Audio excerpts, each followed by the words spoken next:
और ह्यूमन के वो जो डिजीज है, बहुत तरह के बीमार है, ये हिप्नोटाइज के सीखने से, हिप्नोटाइज करने से बीमार अच्छा हो जाता है।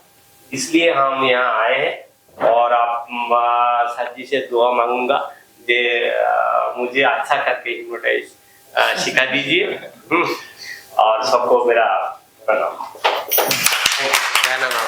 हमारा नाम विजय। विजय, हाँ।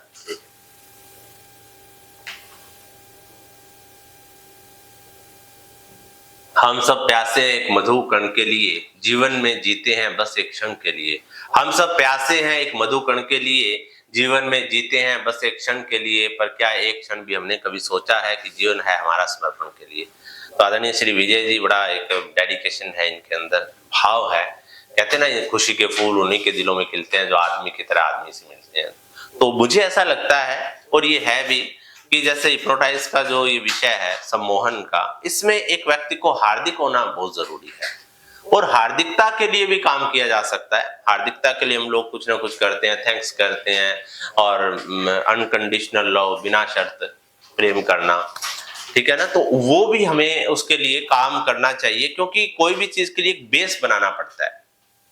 और वो बेस क्या है? वो है कि हम लोग सभी के साथ अच्छे से व्यवहार करें। घर में अगर प्रॉब्लम है तो वहां पर थोड़ा सा संयम रखना मुश्किल होता है, आसान नहीं होता, क्योंकि धैर्य और बिल्कुल एक कठिन परिस्थिति में खुद को रोक पाना आसान नहीं होता। लेकिन जो लोग रोक लेते हैं तो वही लोग किसी की संवेदना से टकरा सकते हैं। कि इंसान बन जाऊं तो इंसानियत जगा सकता हूं, खुदा बन जाऊं तो रूहानियत जगा सकता हूं। इंसान बन जाऊं तो इंसानियत जगा सकता हूँ, खुदा बन जाऊं तो रूहानियत जगा सकता हूँ। अगर मिल जाए तेरे दर्द सा दर्द मुझे, तेरा दर्द सुनाकर पूरी दुनिया को रुला सकता हूँ। जब तक हमारी संवेदना जो है ना, वो उसके अंदर किसी का दर्द वो संवेदना से नहीं टकराएगा, शायद उस चीज को हम लोग नहीं समझ पाते। तो इसलिए जरूरी है कि ये जो हमारे पीर, पैगंबर, इष्ट देव, चाहे हमारे जैसे कि किसी भी धर्म के जो हमारे पैगंबर हैं, वो हमें यही एक शिक्षा देते हैं कि विनम्र बने, हम लोग प्रेम करें। तो ये हिस्सा है उस चीज का।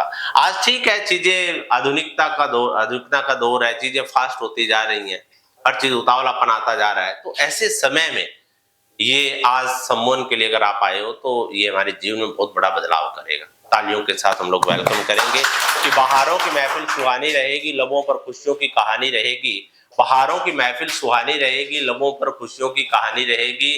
चमकते रहेंगे खुशियों से ये सितारे, अगर आपकी तालियों की मेहरबानी रहेगी। तो हमें पूरा इस कार्यक्रम को बहुत अच्छे से चलाना है। मैं फिर कहूंगा कि यहाँ पर केवल हमें ना फैमिलियर ही रहना है, टोटल बातचीत करना है, मुस्कुरा के बोलना है। वैसे मुस्कुराना बड़ा मुश्किल काम है। मैं खुद के लिए कहता हूँ एक बात है कि बनाना चाहता हूँ मोहब्बत से जमाने को अपना, पर मन में नफरतों का सैलाब हद से पार है।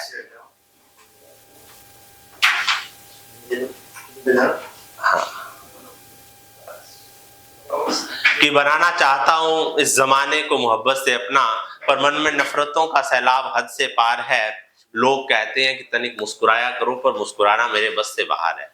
तो मुस्कुराना जो है ना, वो बस से बाहर होता है। आदमी चाहे तो भी अंदर अगर बंदगी है, अंदर एक इबादत है, अंदर का एक नॉर्मल है व्यक्ति, ठहरा हुआ इंसान है, तो उसके चेहरे पर एक नेचुरल स्माइल होती है।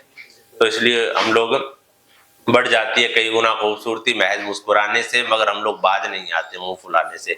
तो मैं हमेशा एक बात है कि कोई भी चीज को जब हमें सबकॉन्शियस में, अनकॉन्शियस में उतारना हो, तो सबसे पहले हमें उसको कॉन्शियसली करना होता है।